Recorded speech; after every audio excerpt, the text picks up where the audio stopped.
I think the last few episodes of The Mandalorian have been pretty great, like phenomenal. The action has been okay, but the storylines, though, they're pretty good.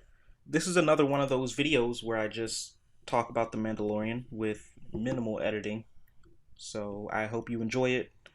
Please like and subscribe if you like the video, all that good stuff. Let's just get into it. The first thing I want to talk about is the third episode, the one where Dr. Pershing goes and tries to rehabilitate himself, only to get manipulated into betraying the New Republic all over again, and then having his mind wiped by Elia Kane, who, by the way, is one of my new favorite characters. I think she's really awesome. I knew from the beginning of this episode that something was off with her, that she was trying to manipulate him into something, or at least trying to see if he's actually going to turn his ways. But her at the end turning up the mind flayer to completely fry his brain, I didn't see coming. I didn't think something like that would happen. But this is mostly because I didn't notice that she was in some of the previous episodes of season 2. Elia Kane all around is just a very interesting character. Pure evil. And I like that. I think we might have a Kuvira situation on our hands. If you've seen The Legend of Korra, you know what I'm talking about. How Kuvira showed up randomly in a few episodes in one of the previous seasons, and then she becomes the main villain in the last season. Now that I think of it, they kind of look similar too.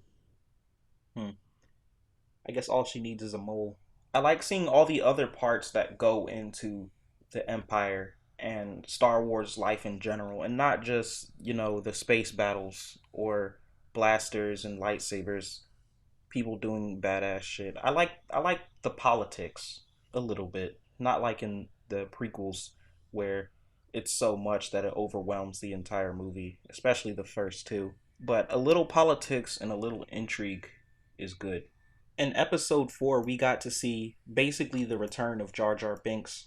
If you've seen my previous videos, you know I have a thing for seeing black characters in Star Wars, especially ones doing cool shit like Moff Gideon, Samuel Jackson, even though he doesn't really do much, and Finn, one of my greatest disappointments of the sequel trilogy. This new character, played by Jar Jar Binks' actor, I really hope I see him again, maybe in a few other flashbacks or something. And after doing a little research, it's shown that I guess his relative or something is in one of the prequel movies, is in the second prequel movie, Attack of the Clones.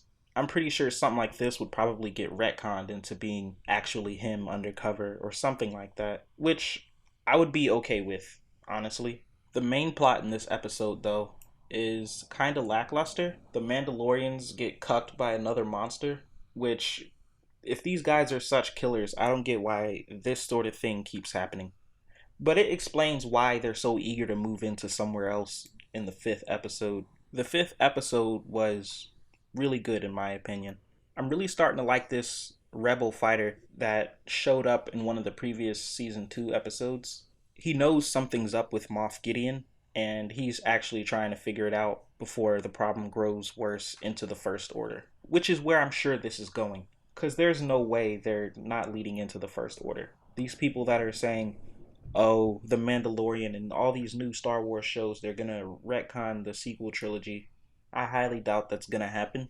Hopefully, it will be like a Clone Wars situation where it retroactively makes that series of movies good, if that makes sense.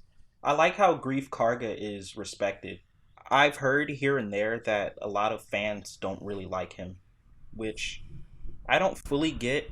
I know at the beginning of this season he was a little abrasive, but I mean, it's all good. Like, he didn't really do anything bad. He's just a little eccentric. Also, in the fifth episode, I like the appearance of Zeb from Star Wars Rebels.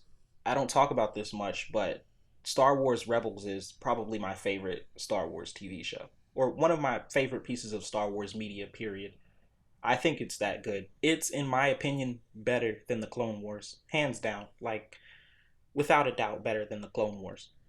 I guess I shouldn't take it that far, but it is pretty good. So, seeing his character here is a delight. Even though I'm usually the one that doesn't really give much of a damn about cameo appearances.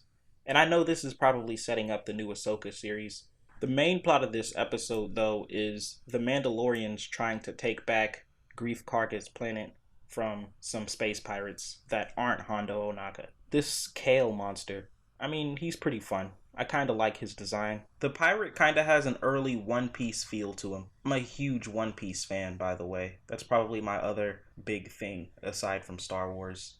They end up taking the planet back and getting a plot of land to live on. So I wonder where they're going to go with that. Oh, and they finally decided to retake Mandalore. I'm really excited about that. This scene where the armorer tells Bo-Katan to take off her helmet gave me chills. I was thinking to myself, I really hope she doesn't do it. It has to be some sort of trap or test or something. But apparently it wasn't, so that's good. Bo-Katan, you're still in the clear. You know, keep getting me views on my video about whether or not you're hot. Go check out those videos, by the way.